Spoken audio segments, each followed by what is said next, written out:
예, 투자라고 하는 행위가 사회, 경제, 정치, 문화 모든 걸 반영하기 때문에요. 대변수 영향이 없을 수 없습니다. 지정학적 리스크와 함께 이번 주에 FOMC도 있고요. 변수 살펴보고 전략 세우겠습니다. 모닝 전략입니다. NH투자증권 나정환 책임연구원 오셨습니다. 어서 오십시오. 네, 안녕하세요. 이란과 이스라엘의 지금 서로 이제 공격과 충돌이 미사일이 날아다니고 있는 상황인데 어떻게 될까요? 언제 끝날까요? 이렇게 보면 왜 나한테 물어봐 이러실 수도 있는데 또 시황을 분석하고 쓰셔야 되니까 이 지정학적 위기는 어떻게 파악하고 계세요? 우선 그렇죠. 사실 지정학적 리스크 이게 뭐 얼마나 부각될지 맞아요. 이거는 사실 모르는 거죠. 네, 예. 그렇죠. 미지의 영역이긴 네. 합니다만 저희가 기존에 과거에 있던 사례로 봤을 때는 네. 일단 뭐 시나리오로 접근을 하자면은 저희는 이런 2주 정도는 이런 지정학적 리스크 그러니까 재래식 무기를 활용한 이란과 이스라엘 공방전은 좀 지속이 될 수 있다. 이런 관점에서 금융시장에 미치는 영향은 한국 주식에는 일단 위험자산을 회피한다라는 관점에서 봤을 때 자금이 조금 이탈할 수 있고요. 뭐 오늘 같은 경우에서 코스피 외국인은 순매도로 좀 대응을 하고 있는 그런 상황이고요. 네. 두 번째 미칠 수 있는 경로는 이게 더 중요한데 유가죠, 사실. 그렇죠. 유가가 지금 뭐 지난주에 미국 시장에서도 많이 올랐었는데 70달러대까지 올라왔죠. 이 상황에서 추가적으로 더 인상이 된다, 더 올라간다.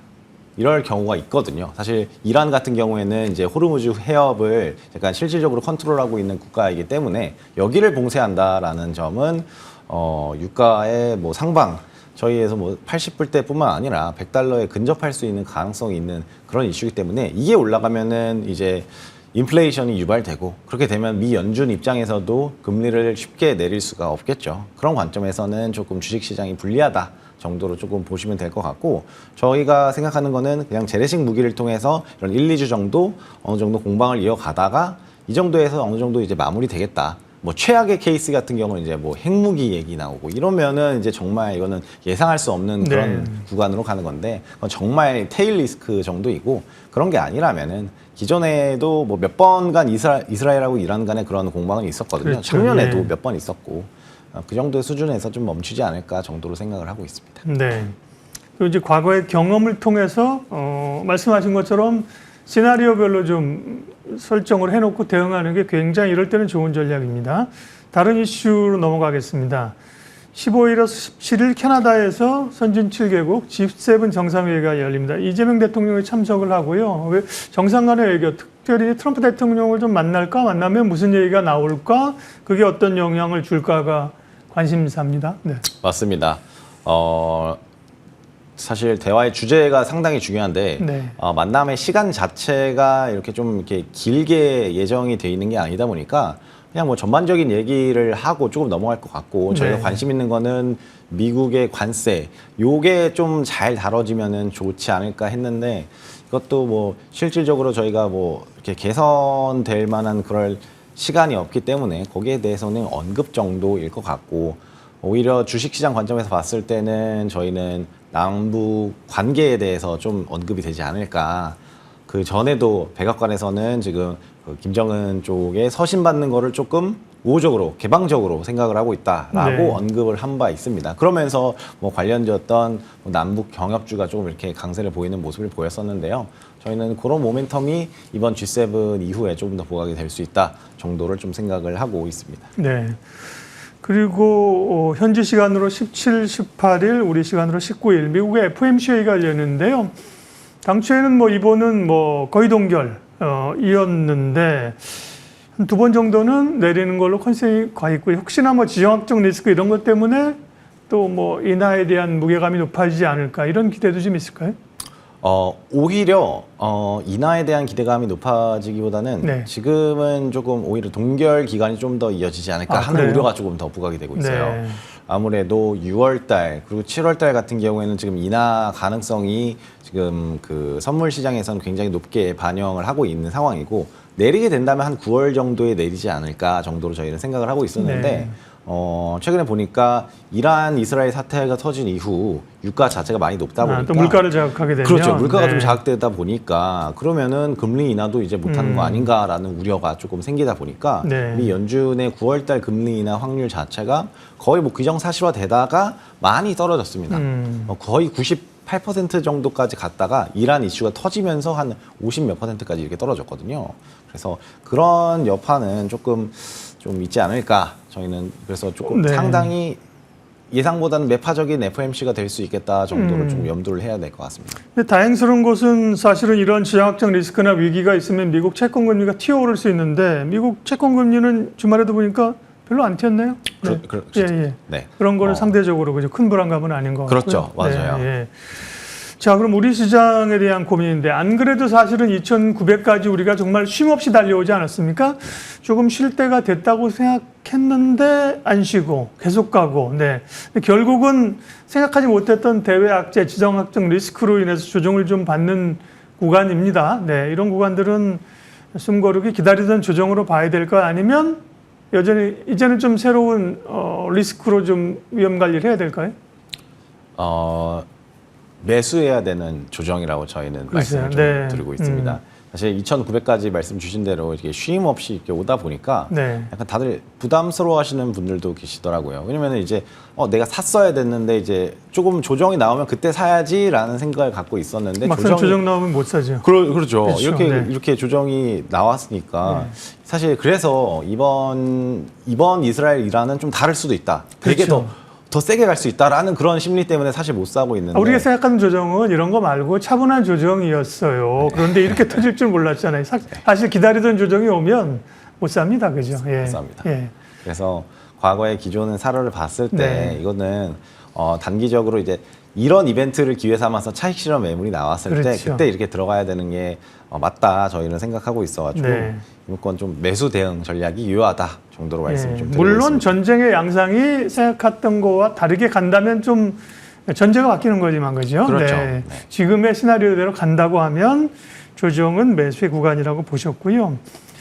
대외 변수로 보면 아까 이제 얘기도 했지만 뭐 관세나 금리 이런 FOMC 이런 거보다는 지금은 그러면 우리는 한국 시장에서의 어떤 정책에 대한 기대감, 신정부 기대감 여전히 이런 쪽으로 무게감 이런 쪽에 기회를 열어둬야 됩니까?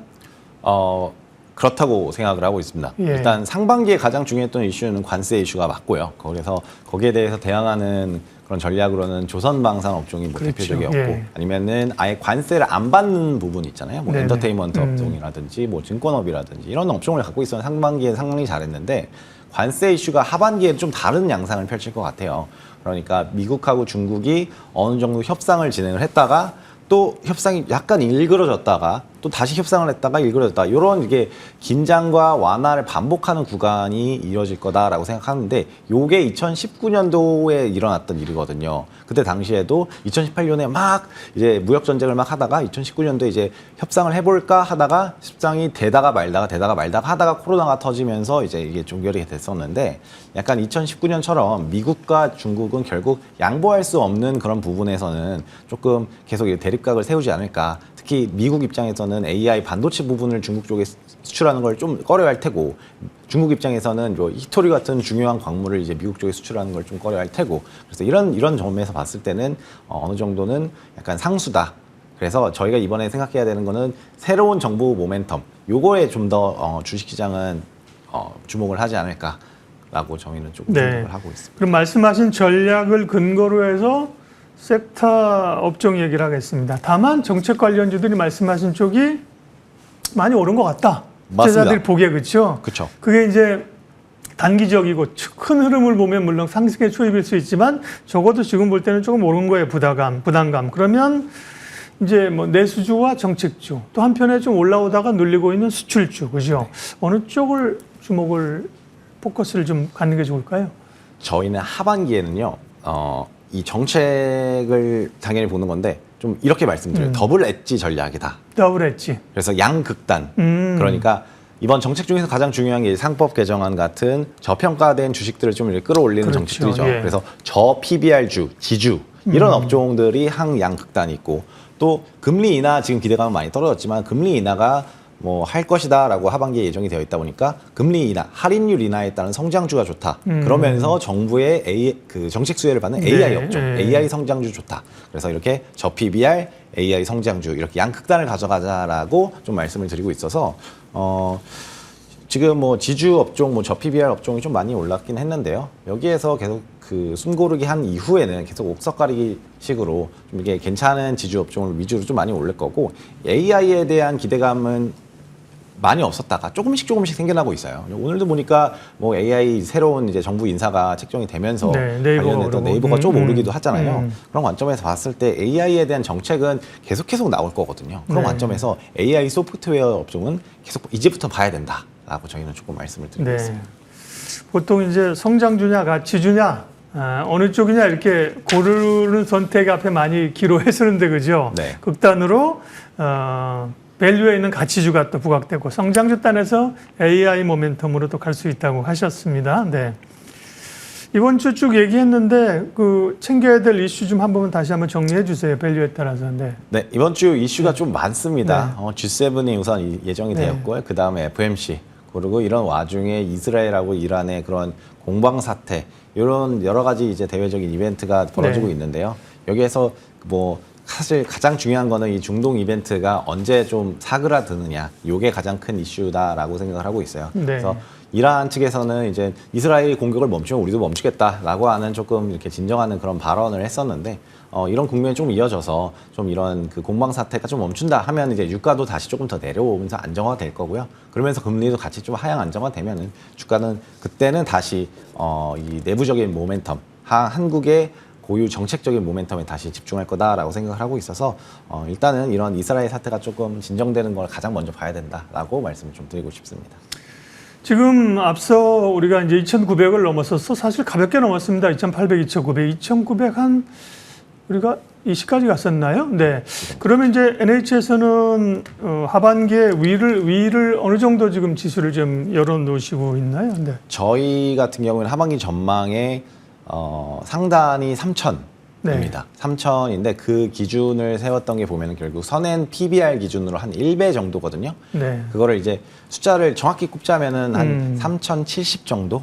그래서 3,000이라고 저희가 제시를 드렸는데 짠 거 아니에요? 그거보다 좀 더 줄 수 있는 거 아니에요? 지금 분위기는? 지금 분위기에서 그렇죠. 근데 저희가 작성한 당시만 하더라도 코스피가 막 2,600대여가지고 이게 갈 수 있을까라고 계속 고민했는데 이제 순식간에 갑자기 2,900까지 오다 보니까 지금 생각해보면 그래서 저희가 생각하는 거는 이렇게 자금이 지금 외국인 자금은 사실 빠져나간 이후로 많이는 못 들어왔거든요. 이런 모멘텀이 되면은 외국인 자금이 유입되면서 오버슈팅으로 한 3,100 정도까지는 갈 수 있지 않을까 정도는 좀 생각을 하고 있습니다. 네.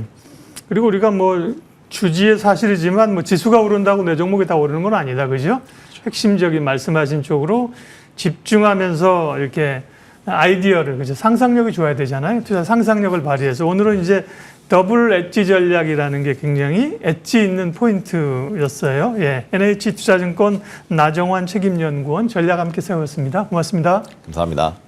지수 한번 보여주십시오. 앞서 제가 2,920까지 갔었나 했는데 2,934였네요. 고점이 우리가 34를 찍었었고요. 3,000을 목전에 두고 이제 대외 악재들이 좀 나왔는데 대체적으로 조정은 두 가지가 있거든요. 팔아야 될 조정이 있고 사야 될 조정이 있는데요. 지금은 후자의 매수를 고려해봐도 되는 조정으로 얘기를 하셨어요. 수급 한번 보여주세요. 다만 이제 지금의 우리가 폭발적으로 이렇게 좀 올랐던 거는 외국인들의 그야말로 강력한 매수세로 이제 올라왔던 거잖아요. 뭐 월 단위로 3조 원, 4조 원의 순매수를 했는데 오늘은 이제 외국인들이 조금 이제 슬로우하게 나오는 이것들이 이게 이제 외국인 추세가 중요하니까요.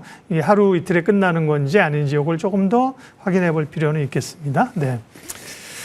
시장 공감 10에서 또 이제 하반기를 바라보는 전략들, 지금 발생하는 지정학적 리스크에 대한 해석, 섹터 이야기까지 했습니다. 오늘도 좋은 선택하십시오. 고맙습니다.